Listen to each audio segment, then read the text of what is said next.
આણંદની કસ્તુરબા હોસ્ટેલમાં કોળી સમાજની એક સગીરાનું શંકાસ્પદ હાલતમાં મૃતદેહ મળી આવ્યો છે અને હવે આ આખી બાબતને લઈ અને કોળી સમાજના આગેવાનો મેદાને આવી રહ્યા છે અને કોળી સમાજના આગેવાન ચિરાગ ઝાલા દ્વારા આખી બાબતને લઈ અને પોલીસની સામે પણ સવાલો ઊભા કરવામાં આવ્યા છે।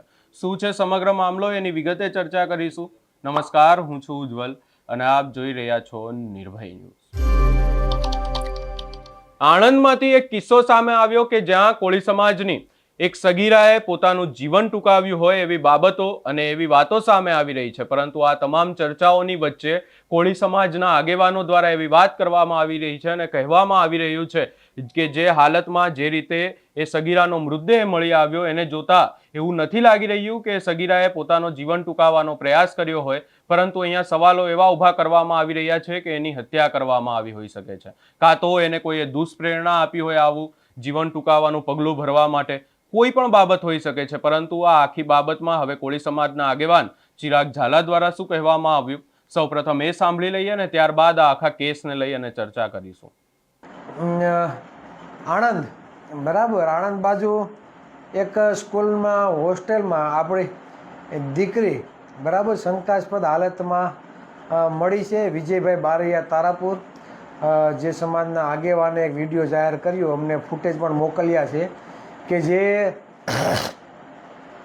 દીકરીની જે ડેડ બોડી મળી છે તો એ શંકાના દાયરામાં છે, ખરેખર આત્મહત્યા છે, મર્ડર છે કે શું છે, બરાબર, કે કોઈ તેને આત્મહત્યા કરવા માટેનું પ્રેશર કર્યું છે, માનસિક રીતે ટોર્ચર કર્યું છે, બરાબર, આવા ઘણી બધી બાબતો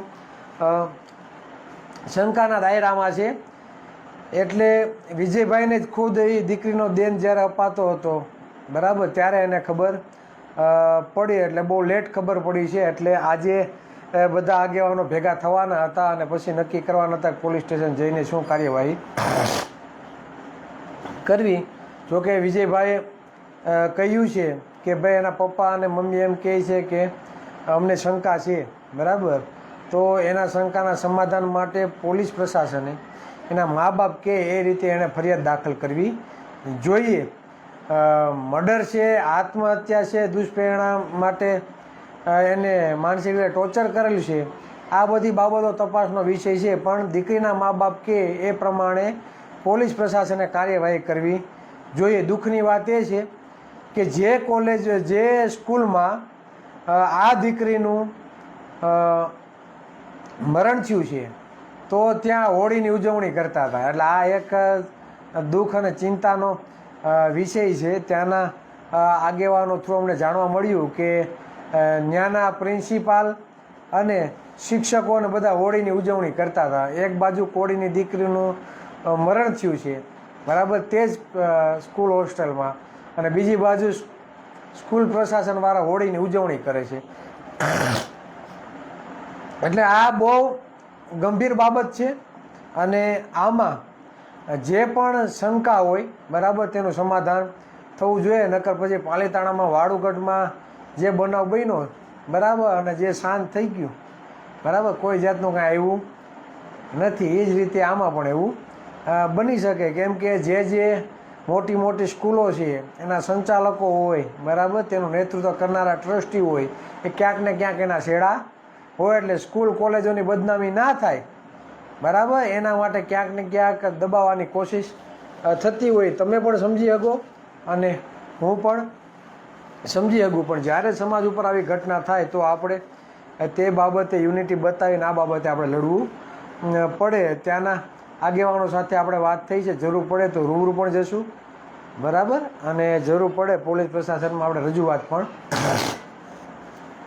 વાત એવી છે કે હોળીનો દિવસ હતો અને એ દિવસે જ આ સગીરાનો એની જ હોસ્ટેલમાંથી એના રૂમમાંથી મૃતદેહ મળી આવ્યો અને જે રીતે જે હાલતમાં એ મૃતદેહ મળીને આવ્યું હતું એને લઈ અને અનેક શંકાઓ ઊભી થઈ રહી છે, અનેક સવાલો ઊભા થઈ રહ્યા છે। આ આખી બાબતને લઈ અને પોલીસ શું કહેશે એની પણ રાહ જોવાઈ રહી છે।